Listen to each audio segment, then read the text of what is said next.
Europe is not Lampedusa, it is our civilization. Europe is not the organization spawned in Brussels. It is not a currency or central bank.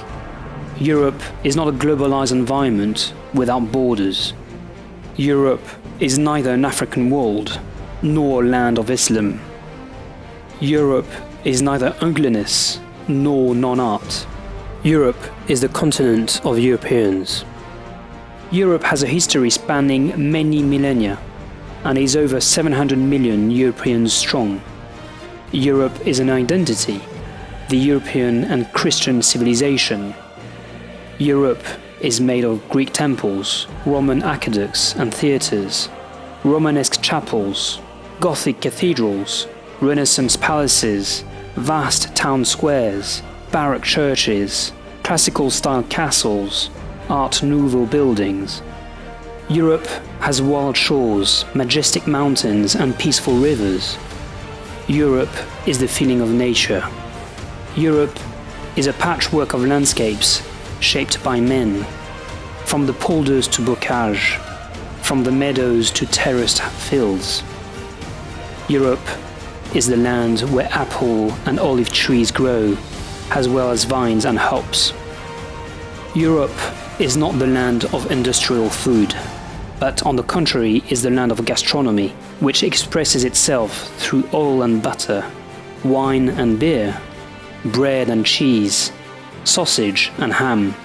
Europe is not a world of abstract concepts, but rather one where the art of representation excels, from Praxiteles to Rodin, from the Pompeian frescoes to the Vienna Secession. Europe is both Celtic fantasy and the Christian mystery. Europe is the civilization which turns stone into lace. Europe is the refusal of bewilderment.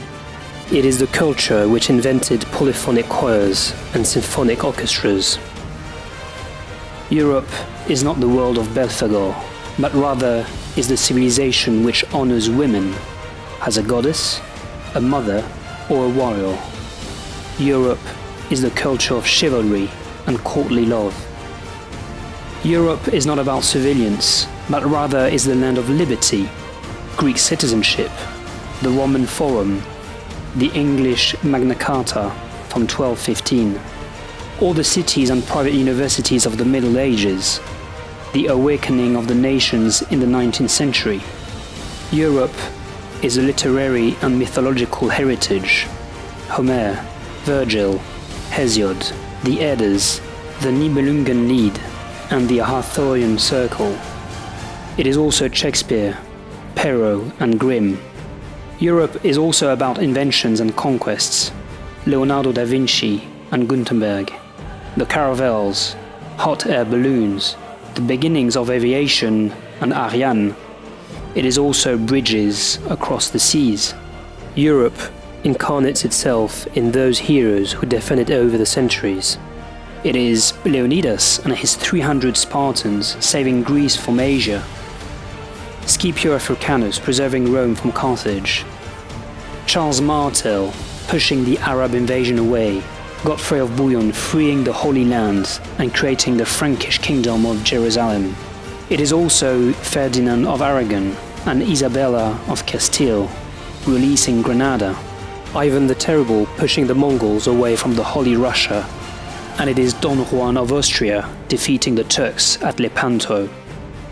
Europe is made of important places: the Parthenon, St. Mark's Square, St. Peter's Basilica, the Belém Tower, Santiago de Compostela, the Mont Saint-Michel, the Tower of London, the Brandenburg Gate, the towers of the Kremlin. Such is the heritage of our civilization. Today, Europe happens to be the sick man of the world. It is forced to feel guilty, it is colonized, and it is weakened. This is not fatal and will not last. Let's stop this repent, and together we can find again the thread of our long memory. Such is the message and hope delivered by Dominique Venner. I believe in the specific qualities of the Europeans, who are temporarily asleep. I believe in the capacity to act, their inventiveness, and the awakening of their energy. The revival will come. When? I do not know, but I have no doubt it will happen.